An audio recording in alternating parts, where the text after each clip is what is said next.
Commander Jinuk pressed his face against the cold glass of Lunar Station's observation deck. His breath fogged the surface as he stared at the massive alien ship floating in the darkness of space. The thing was huge, bigger than any city on Earth. Its metal surface reflected the light from distant stars, making it look like a mountain made of silver and steel. "Sir, we're getting a message," Lieutenant Mingi called out from her computer station.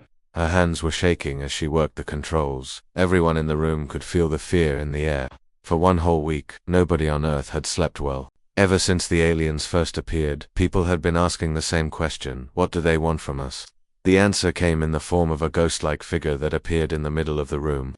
The hologram showed a tall, thin creature with skin so pale it was almost see-through. It had 4 arms that moved like machine parts, each motion perfectly controlled. When it spoke, computers around the world translated its words into every human language. "Small creatures of the third world from your sun," the alien said in a voice that sounded like metal scraping against metal.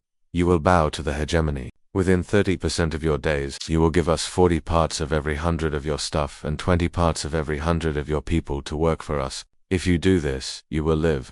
If you fight us, you will all die." The message ended as quickly as it had started. The room fell silent. Nobody moved. Nobody spoke. The only sound was the quiet hum of the space station's machines. General Taeyeon was the first to break the silence. He was a big man with gray hair and scars on his hands from old battles.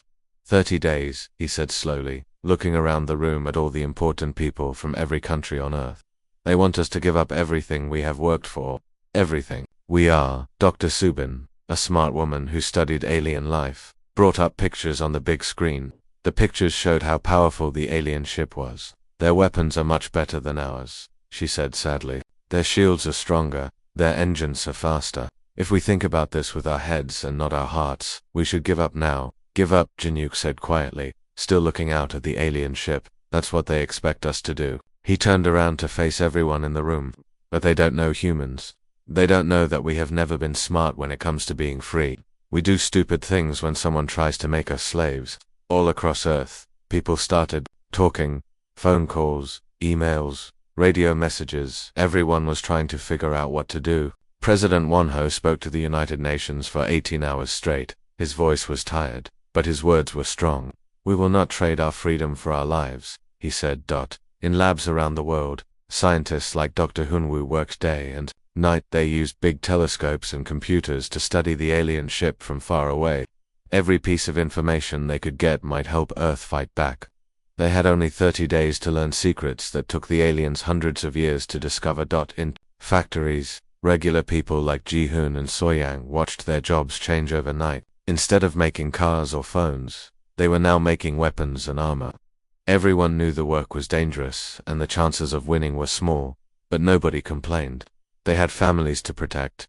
Captain Minho stood on the bridge of his space station called Defiance. Through his windows he could see something amazing happening.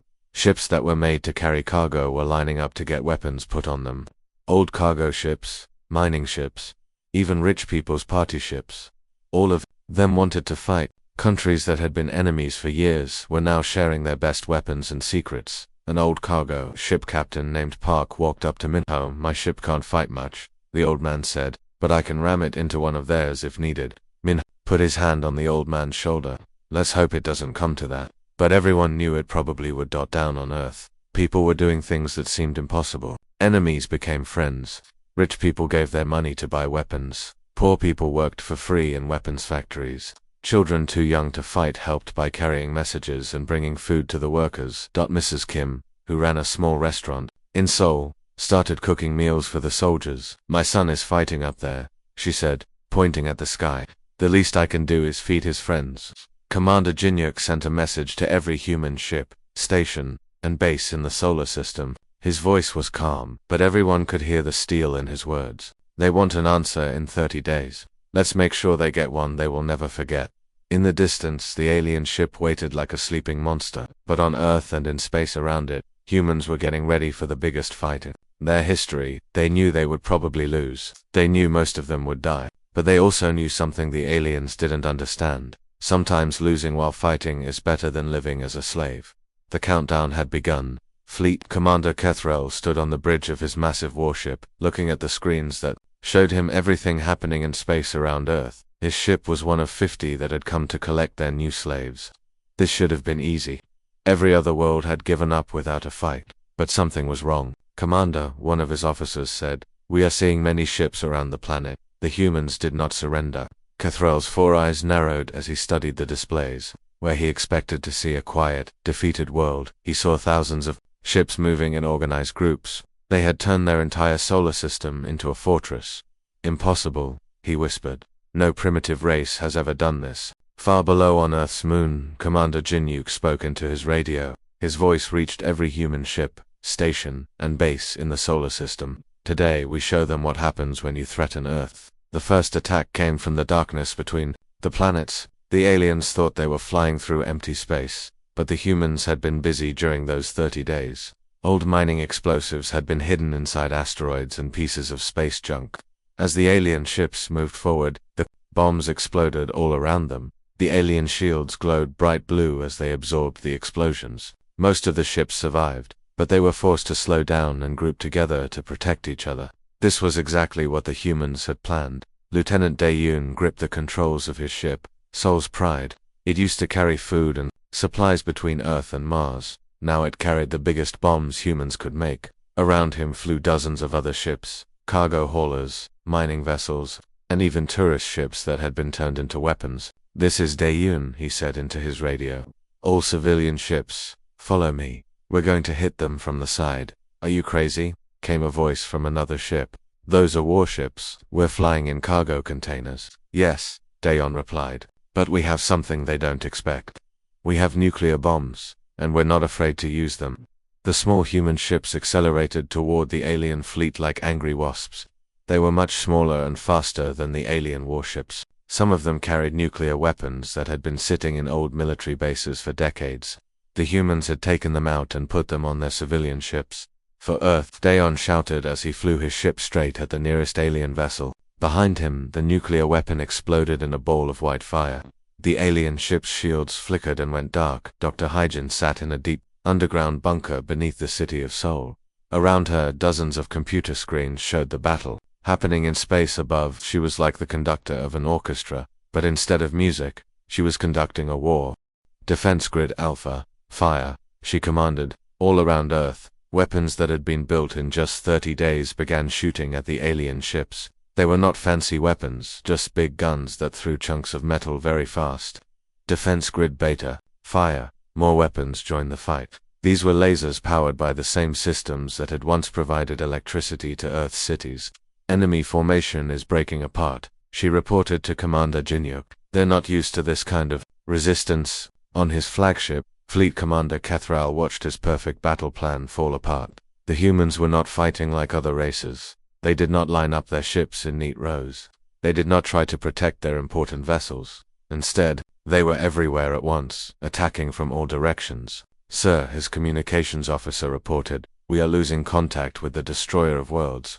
The humans rammed it with 3 cargo ships. Rammed it? Cathro could not believe what he was hearing. "They destroyed their own ships to damage ours." "Yes, sir. They seem to be using their civilian vessels as weapons." Captain Yoonji commanded a space station that had been built to process metals from asteroids. Now it was shooting pieces of metal at the alien ships so fast they moved like bullets. The impacts did not destroy the alien vessels, but they disrupted their sensors and communication systems. "Loading Bay 7, fire," she ordered. A chunk of iron the size of a car shot out of the station's industrial launcher. It hit an alien ship and created a shower of sparks across its hull.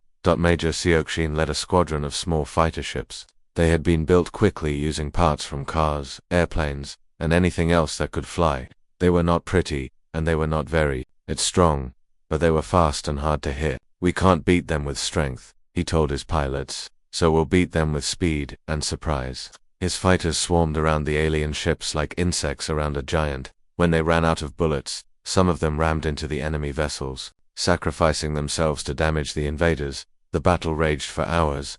The humans lost many ships, and many brave people died. But for every human ship that was destroyed, they managed to damage or destroy an alien vessel. The aliens had expected an easy victory, but instead they found themselves in the hardest fight of their lives. As the alien fleet finally began to retreat toward the outer planets, Fleet Commander Cathral stared at his damage reports in disbelief. He had lost 12 ships and had 19 more badly damaged. No primitive world had ever hurt his forces like this. Send a message to the Architect Prime, he ordered. Tell him we may have made a mistake about these humans. Colonel Byung-ho crawled through the broken concrete and twisted metal that used to be Bisan's shopping center. 6 months ago, people came here to buy clothes and eat at restaurants. Now it was full of alien soldiers and their war machines. The aliens had built their command center right in the middle of the city. Thinking they were safe, they thought wrong. Byung-ho pressed a small device to his ear and whispered, "Jinwoo, what do you see?" High above him, inside the air ducts of the alien building, Private Jinwoo was watching the enemy soldiers. The guards just changed shifts. He whispered back, "Suman's team is ready." Sergeant Suman was far below them, deep in the old subway tunnels that ran under the city. She and her team had been digging for 3 days, carrying bags of explosives through the dark tunnels. The aliens never thought that humans would use their own underground trains as secret roads. 10 minutes, Suman's voice crackled through the radio. Then we show these invaders what happens when they take our city. All around the world, other humans were doing similar things. The aliens controlled the big cities and the important buildings, but they did not control the people, and the people were angry. Dr. Nayeon had been a doctor before the invasion. She used to save lives. Now she used her knowledge of medicine to create diseases that would make the alien food supplies go bad. The aliens got sick, but nothing on Earth was harmed. She worked in a hidden laboratory in the basement of an old hospital. "The virus is ready," she told her assistant as she sealed a small container. "When they eat their next shipment of food, they will be too sick to fight for a week." Engineer Dongman used to design computer systems for banks. Now he used those same skills to break into alien communication networks. He would send false messages that made alien patrols go to the wrong places, where human fighters were waiting to ambush them. "Patrol Group 7, this is command," Dongman said into his computer, pretending to be an alien officer. "Proceed to Sector 12 for routine inspection." But Sector 12 was where Young-ho and his team were waiting with homemade bombs. Young-ho had been a school teacher before the war. He taught children about history and math. Now he taught other humans how to make weapons from household items and how to disappear into crowds after attacking alien patrols. "Remember," he told his students in an abandoned classroom, "we are not trying to win big battles. We are trying to make them afraid to leave their bases." Jisoo had worked in a car factory. She knew how to put things together and take them apart. Now she took apart alien equipment and put it back together as traps. When the aliens tried to use their own machines, they would explode. Hanyul was only 19 years old. She had been studying art in college when the aliens came. Now she used her art skills to create secret messages that looked like normal graffiti on walls. The messages told other resistance fighters where to meet and what to attack next. Far out in space, between Mars and Jupiter, Captain Jaehyun commanded what was left of Earth's space navy. His ships hid inside hollow asteroids that the aliens thought were just floating rocks. When alien supply ships passed by, the human ships would fly out, attack quickly, and then disappear again. "Target destroyed," reported Navigator Yesul, as another alien supply ship exploded in the darkness. "That's the 12th one this month." Jaehyun smiled grimly. "Good. Every ship we destroy means fewer weapons and less food for the aliens on Earth." Back on Earth, the resistance fighters had learned to talk to each other without the aliens knowing. They hid messages in drawings on walls, in the way they arranged items in store windows, and even in how they delivered food to people. The aliens tried to stop them, but for every human they caught, 2 more would join the fight. The aliens were getting more and more brutal. They would destroy entire neighborhoods if they thought resistance fighters were hiding there. But this only made more humans angry and willing to fight. The moment that changed everything happened at a refugee camp outside Seoul. Civilian coordinator Gion had been helping injured people and finding food for families. When alien soldiers surrounded the camp, she could have surrendered. Instead, she pressed a button that turned the entire medical facility into a giant bomb. The explosion destroyed a whole battalion of alien soldiers. But more importantly, Jian's final message was broadcast to resistance cells everywhere. "We are not cattle to be herded. We are not slaves to be broken. We are humans, and we do not kneel." Those words spread faster than any virus. Humans who had been hiding came out to fight.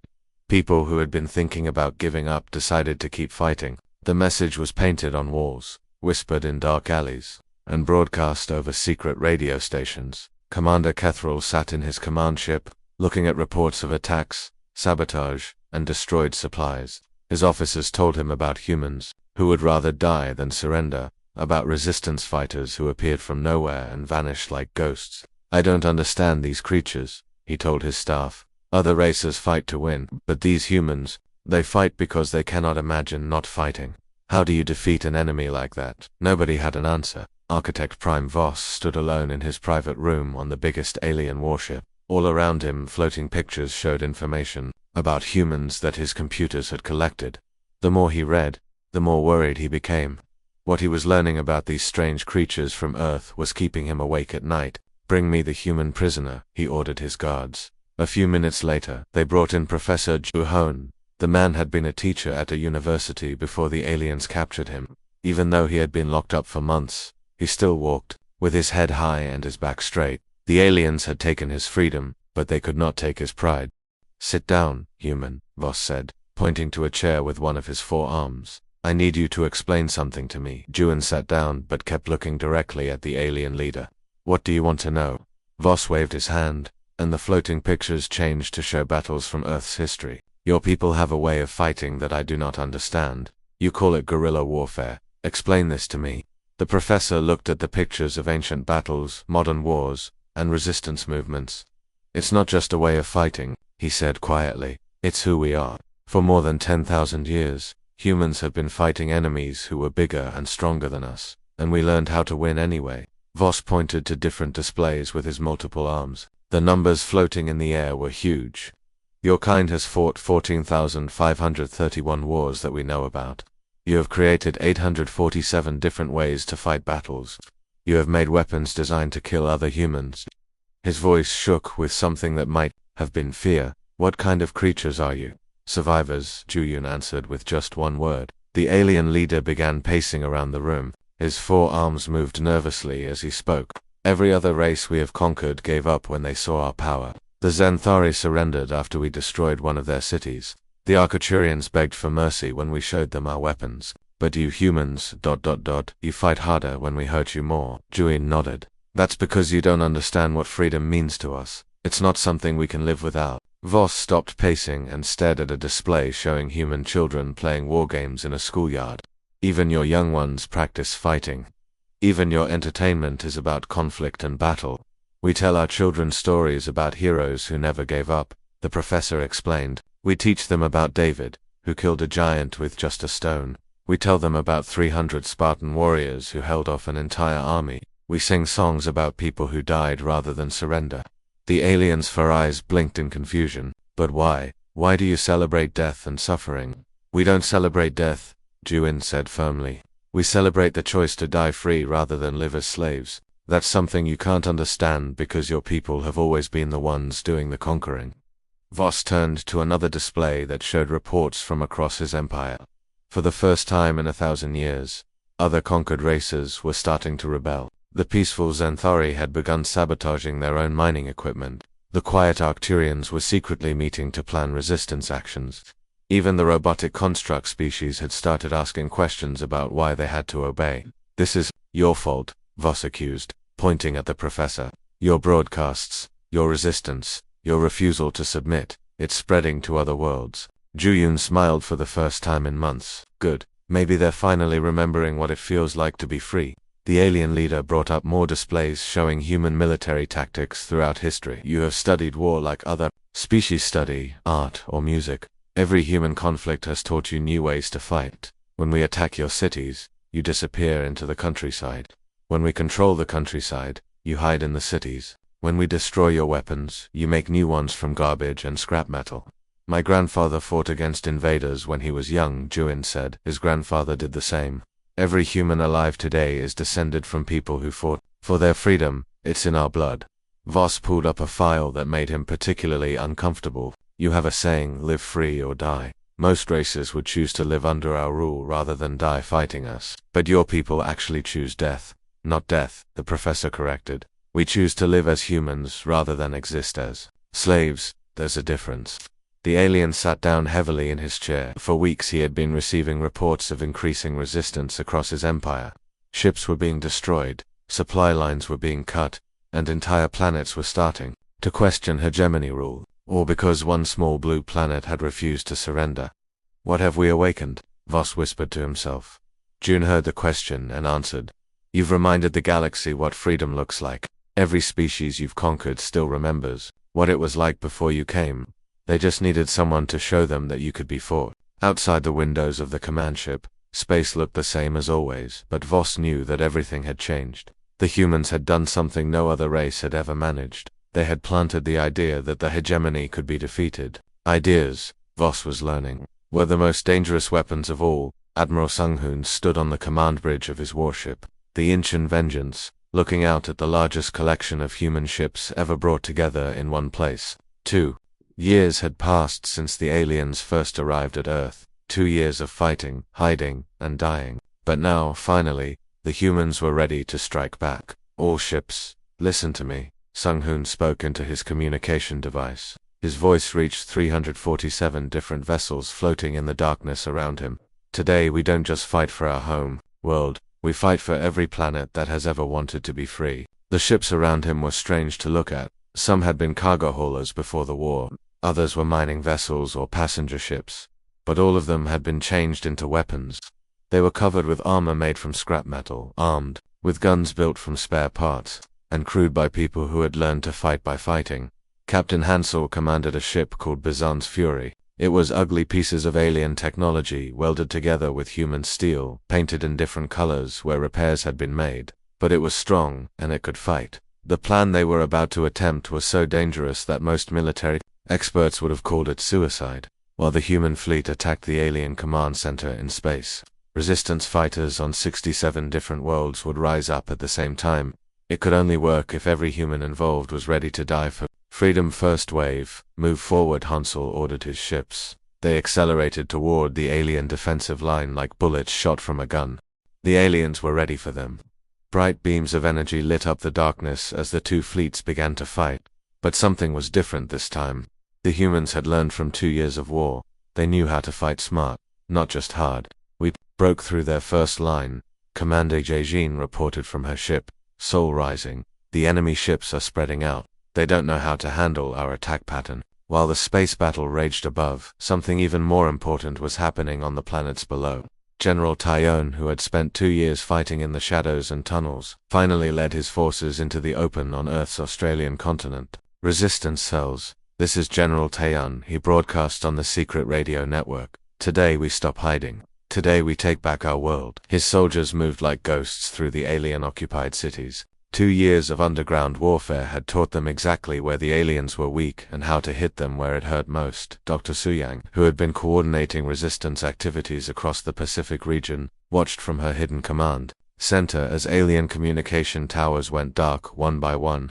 Every tower that stopped working meant the aliens couldn't talk to each other or call for help. Power Station 7 is down, she reported. Communication Hub 12 is destroyed. Supply Depot 4 is burning. The timing had to be perfect. As the alien commanders tried to deal with the space battle above, their ground forces were being hit from every direction at once. Engineer Kung Soo had been working on something special for months. Hidden in the old subway tunnels beneath Seoul, he had built a broadcasting station powerful enough to reach across the galaxy. As the battles raged on Earth and in space, he sent out a message that would change everything. People of all worlds, his transmission began. Speaking in hundreds of different alien languages, we are humans from Earth. For 2 years, we have fought against the hegemony. We are proof that they can be beaten. We are proof that freedom is stronger than fear. Rise up, and be free. The effect was immediate and amazing. On planets that had been quiet under alien rule for decades, people suddenly remembered what it felt like to be free. The peaceful Zenthari stopped working in their mines and started destroying the mining equipment instead. The gentle Arcturians turned their meditation centers into meeting places for planning rebellion. Even the robotic construct species began questioning their programming. For the first time in their artificial lives, they asked themselves why they had to obey their alien masters. Architect Prime Voss watched from his command ship as his empire began to fall apart. On his screens, he could see reports of uprisings on world after world. His perfect order was dissolving into chaos, and it was all because of one small blue planet that had refused to surrender. Admiral Sung-hoon came a transmission from the alien flagship. I request to speak with you. The human admiral, his ship scarred and smoking from battle damage, looked at the communication request for a long moment. Sorry, Architect Prime, he finally replied. We tried talking 2 years ago. You chose war instead. The final battle lasted all day and all night. When the sun rose on the next day, the alien fleet was either destroyed or running away. Their command structure was in ruins. Their empire was breaking apart, and their conquered worlds were declaring independence. Captain John, one of the few survivors from the original defense of Lunar Station, stood on Earth's surface and watched alien ships fleeing toward distant stars. Around him, people were coming out of hiding places they had called home for 2 years. Commander Janook would have been proud, he said, looking up at the sky where human patrol ships now flew as protectors instead of desperate defenders. Above them, the stars seemed different now, not cold and hostile, but warm with the promise of freedom spreading across the galaxy.